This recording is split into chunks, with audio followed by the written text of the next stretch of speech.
প্রিয় চাপাইবাসী, আপনারা কিন্তু আমার আত্মীয় মানুষ। আমার শ্বশুর বাড়ি আপনাদের চাপাইতে, আমার শ্বশুর বাড়ি এলাকার মানুষ। আপনারা এতটা সাহসী, বিএসএফ বন্দুক নিয়ে এদিকে ঢুকছে আর আপনারা কাস্তে নিয়ে ওদেরকে তাড়া দিচ্ছেন।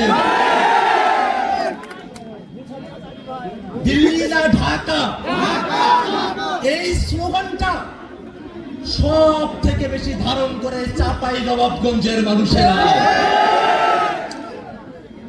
শেখ হাসিনা মাঝে মাঝে টুক করে ঢুকে পড়তে চায় না। চাপাইয়ের মানুষেরা বলে শেখ হাসিনা ঢুকুক, ওরে ধরে আম গাছে বাইরে রাখা হবে, গণহত্যার বিচার করা হবে। সমৃদ্ধির পথে এগিয়ে যেতে দরকার ইস্পাত দৃঢ় ভিত্তি। তাই স্থাপনার স্থায়িত্ব নিশ্চিত করুন সর্বোচ্চ মানের ZSRM ব্রডবার। ZSRM, bond to bond. বাংলাদেশের মানুষের উপরে দীর্ঘ সময় ধরে এই আওয়ামী লীগ, এই ফ্যাসিবাদী, এই স্বৈরাচারীরা যে নির্মম নির্যাতন করেছে, সেই নির্যাতনকে সায় দিয়ে দিল্লির সরকার বাংলাদেশের সীমান্তবর্তী এলাকাগুলোতে, এই চাপাইতেও মাঝে মাঝে তারা চাপাইয়ের মানুষদেরকে সীমান্তে এসে গুলি করে হত্যা করেছে। বাংলাদেশের মানুষের লড়াই মানবিক মর্যাদা প্রতিষ্ঠার লড়াই। বাংলাদেশের মানুষ নিজেদের মর্যাদা নিয়ে, নিজেদের স্বাতন্ত্র্য নিয়ে, নিজেদের ঐতিহ্য নিয়ে এই বাংলাদেশে বাস করবে। বাংলাদেশের দিকে ওই ভারত, ওই আমেরিকা, ওই চীন আঙ্গুল উঁচিয়ে কথা বলার সাহস করবে না।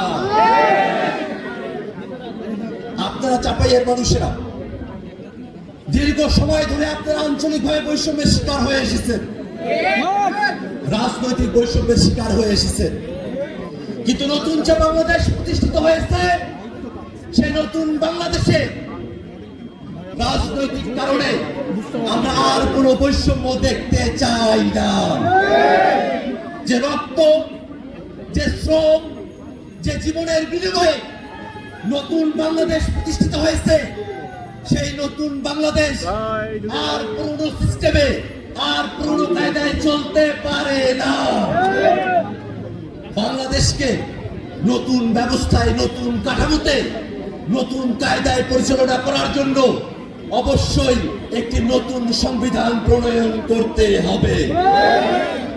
জুলাইতে যেমন করে বাংলাদেশের মানুষেরা, এই চাপাইয়ের মানুষেরা রাজপথ দখল করেছিল, যদি প্রয়োজন হয় বাংলাদেশে যদি মৌলিক সংস্কারকে কেউ বাধাগ্রস্ত করার চেষ্টা করে, বাংলাদেশে জুলাই সনদ, জুলাই ঘোষণাপত্র কেউ যদি আটকে রাখতে চায়, তাদের বিরুদ্ধে এই চাপাইবাসীকে প্রতিরোধ করে তুলবে, এই চাপাইবাসীকে প্রতিরোধ করে তুলবে ইনশাআল্লাহ।